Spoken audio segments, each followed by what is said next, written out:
लाडला एवं प्यारा सुंदर साथना चरणों में कोटि कोटि प्रेम प्रणाम।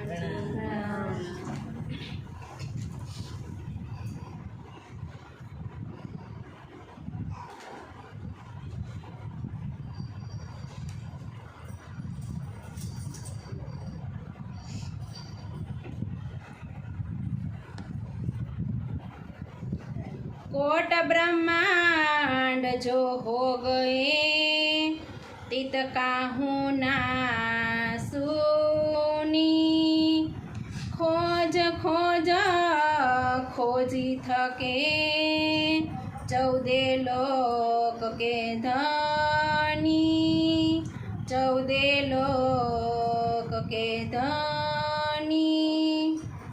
महामतीना धाम हृदय में बेसी अने धाम धणी આપણે આ તારતમ વાણીની શું મહત્તા છે ને એ સમજાવી રહ્યા છે કે આ જાગણીના બ્રહ્માંડની અંદર આપણે આવ્યા તો આપણે કીધું કે આ મનુષ્ય તન ધારણ કર્યું ને તો એ મનુષ્ય તનનું શું મહત્વ છે।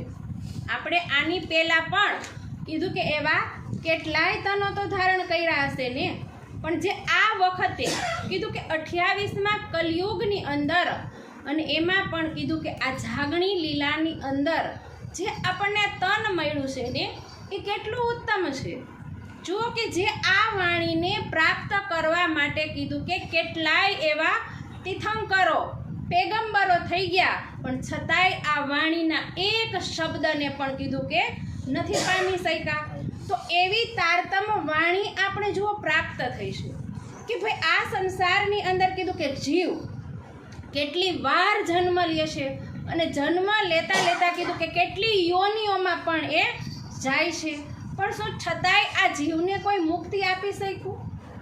એને કેમ વારંવાર કીધું કે તન ધારણ કરવું પડે? કેમ વારંવાર એને ગર્ભની અંદર જવું પડે? જીવ કીધું કે ગર્ભની અંદર જાય, પણ પરમાત્મા ક્યારે કીધું કે ગર્ભની અંદર જાતા નથી। જો કીધું કે આ સંસારમાં આ તારતમ વાણી એવી વાણી છે કે જેની અંદર કીધું કે ધર્મ ગ્રંથોની અંદર એક પરમાત્માની વાત તો લખી છે, પણ કોઈ શું એ પરમાત્માને જાણી શક્યું? કેટલાય ગ્રંથો આવ્યા, એવું નથી કે હિન્દુ ધર્મની અંદર પણ કીધું કે એવા કેટલાય આપણા ગ્રંથો છે, ભાગવત, ગીતા, બુદ્ધ ગીતા, માહેશ્વર તંત્ર, પુરાણ સંહિતા, કીધું કે એવા કેટલાય ધર્મ ગ્રંથો છે અને એની અંદર પણ એ પરમાત્માની વાત તો લખ્યું, પણ શું એને કોઈ સમજી શક્યું? અને એક પરમાત્માની વાત તો કીધું કે બધાએ કરી, પણ શું કોઈ એને સ્પષ્ટ કરી શક્યું કે ભાઈ એક પરમાત્મા છે તો એ કોણ છે, એ ક્યાં રહે છે, એનું ધામ કેવું છે અને એનું સ્વરૂપ કેવું છે? તો શું આપણે એ ધર્મ ગ્રંથોનું પઠન કર્યા પછી શું આપણે સમજાણું? આપણે કોને માની છીએ મુખ્ય આ સંસારની અંદર? કે બ્રહ્મા, વિષ્ણુ અને મહેશ। હવે 3 શું છે? કીધું કે એ મોટા છે। હવે એ મોટા છે તો આની અંદર કીધું કે કોટ બ્રહ્માંડ જો હો ગયે, આવા તો કીધું કે કેટલાય બ્રહ્માંડો થઈ ગયા। આ એક બ્રહ્માંડ નહીં, આવા તો કીધું કે કરોડો બ્રહ્માંડ થઈ ગયા, પણ એ બ્રહ્માંડની અંદર કોઈ એ પરમાત્માની સુધ આપવા માટે આવ્યું નથી। એવું જ્ઞાન કીધું કે આ સંસારની અંદર આવ્યું નથી કે જે આપણે એક પરમાત્માની વાત પણ બતાવી શકે। વાત તો આપણે બધાય કરી છે, પણ શું એકને ઓળખા? આપણે હરીફરીને આવી આમાં બધાય આપણે બેઠા ને આમાંથી બધાયનો ધર્મ તો એક જ છે, પણ સંપ્રદાય બધાયનો અલગ અલગ છે। આમાં બેઠા એમાં કોઈનો એક સંપ્રદાય છે ખરો? બધાયનો સંપ્રદાય અલગ છે ને, તો હવે એના ઈષ્ટ પણ શું એક છે? નથી ને। બધા બેઠા એમાંથી સંપ્રદાય અલગ છે અને સંપ્રદાયની અંદર કીધું કે માનવાવાળા ઈષ્ટ પણ બધાયના અલગ છે।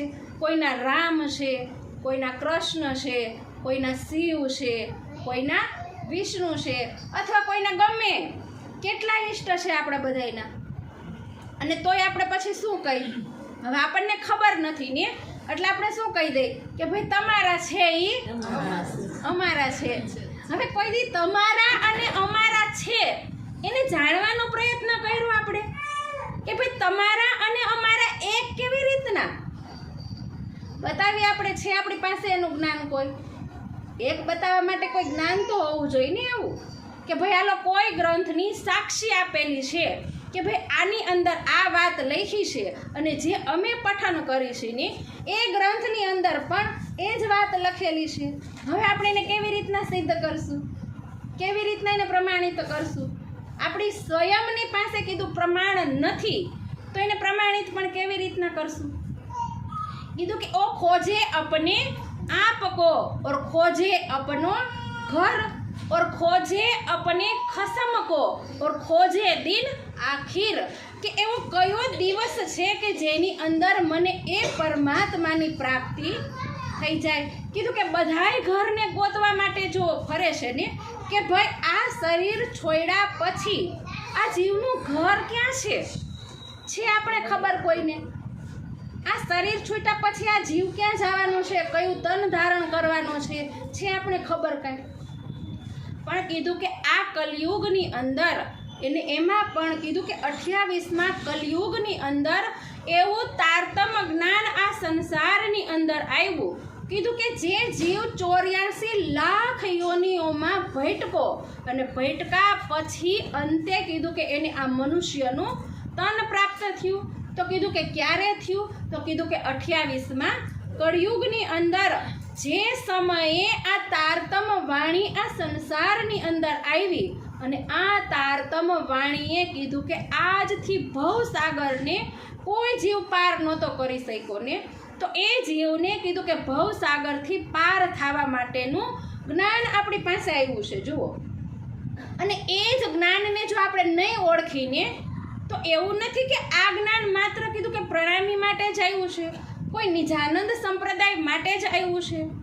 આ જ્ઞાન પૂરા સંસારના જીવને કીધું કે અખંડ કરવા માટે આવ્યું છે કે જે જીવ ક્યારેય મુક્તિ નહોતો પામ્યો ને એ જીવને આ જ્ઞાનની અંદર એ પરમાત્માનું ધામ, સ્વરૂપ અને લીલાનું વર્ણન છે કે જેનાથી કીધું કે ધ્યાનની અંદર જે આજની ભાષામાં આપણે કહી તો જેને ધ્યાન કહી, આ વાણીની ભાષામાં કહી તો કીધું કે એને ચિત્તવન કરીને કે જે સમાધિ લગાવ્યા પછી આપણે કીધું કે સમાધિ તો લગાવી દે પણ શું એ સમાધિની અંદર આપણે એ પરમાત્મા પ્રાપ્ત થઈ જાય?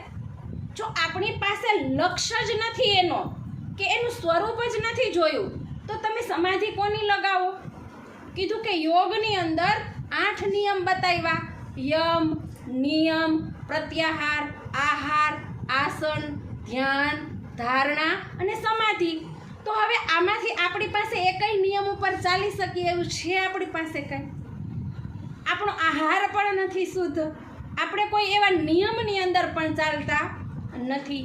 તો કીધું કે આહારની વાત તો ગીતાની અંદર પણ કરી કે આપણો આહાર કેવો હોવો જોઈએ, ન તામસિક હોવો જોઈએ, ન રાસિક હોવો જોઈએ. આપણો આહાર કીધું કે એવો સત્વગુણી હોવો જોઈએ ને કે જેના થકી આપણે 5-10 મિનિટ પણ આપણા ઈષ્ટના આરાધ્યની અંદર આપણે ધ્યાનની અંદર ડૂબી શકી. છે આપણી અંદર એ બળ પણ આપણી પાસે નથી કારણ કે આપણે માની શીખોને આપણે જ્ઞાનની મૂર્તિને નથી માનતા. આપણે કઈ મૂર્તિને માની છીએ? એક જળ મૂર્તિ હોય ને જે આપણી જ બનાવેલી મૂર્તિ છે ને એને માની છીએ. હવે એ ચેતન છે કે આપણે જેને બનાવ્યા છે એ ચેતન છે? ક્યારે વિચાર કર્યો આપણે એવો? આપણે કોને બનાવ્યા? પહેલા તો પરમાત્મા ચેતન છે એને બનાવ્યા ને આપણે. તો આપણે ચેતન છે કે જળ છે? આપણે હલન ચલન કરી, જોઈ શકી, બોલી શકી, કરી શકી છીએ ને બધું. હવે આપણા બનાવેલા કાંઈ બોલે ચાલે છે? એ શું કરે? જ્યાં બેસાડ્યા હોય ત્યાં બેઠા રહીએ. હવે આપણી સાથે વાતો કરે છે, વાતો કોણ કરે? હવે આપણે સામે સામે બેઠા ને તો હવે પ્રશ્ન કોના મનમાં આવે? ચેતનના મનમાં પ્રશ્ન આવે ને. જળ હોય પ્રશ્ન કરી શકે આપણને. હવે આપણે એને પ્રશ્ન પૂછી તો એ આપણને જવાબ આપી શકશે? રામની સામે તમે આખી કીધું કે જિંદગી વ્યતીત કરી દો, પણ રામના ચરિત્રને ન માનો તો તમને જવાબ શેમાંથી મળશે? આપણે ચિત્રને માની છીએ ને, ચરિત્રને માની તો એનું આચરણ ખબર પડે ને આપણે. નકર કેવી રીતના ખબર પડે કે રામ કેવા હતા, કેવી જિંદગી જીવાતા? એ આપણે શું ખબર પડે? રામાયણમાં જવું પડે ને એના માટે, રામને જાણવા માટે. કીધું કે શ્રી કૃષ્ણને કે જેને દુનિયાને કીધું કે કેવો પ્રેમ કર્યો, નિસ્વાર્થ પ્રેમ કર્યો ને કૃષ્ણએ, દુનિયાને એક પ્રેમનું જો ઉદાહરણ આપી દીધું કે સંસાર કેવો પ્રેમ કરી શકે. છે આપણી અંદર એ જ્ઞાન? આપણે આપણા જ પરિવારને શું સમાન પ્રેમ કરી શકી ખરા? માની તો કૃષ્ણને જ છે આપણે, પણ છતાંય કૃષ્ણ જેવા પ્રેમનું ઉદાહરણ બની શકી ખરા આપણે? કેમ નહીં? કારણ કે કૃષ્ણના તનને માની છીએ, એના આચરણને આપણે માનતા નથી, એની રહેણીને આપણે માનતા નથી. આપણે રામને માની પણ રામની રહેણીને ન માની, હનુમાનને માની પણ હનુમાનની રહેણીને ન માની, તો આખું જીવન કીધું કે એની ઉપર તેલ ચડાવ્યા રાખી તો આપણને કાંઈ પ્રાપ્ત થવાનું છે? હવે આપણું કેટલું જીવન વયું ગયું, એમાં આપણે કેટલા મણ રૂની વાઈટું કરી છે, કેટલા કિલો ઘી એની અંદર જો આપણે પૂર્યું હશે, પણ પ્રકાશ કીધું કે બહાર થયો, પણ આપણા હૃદયની અંદર પ્રકાશ થયો ખરો?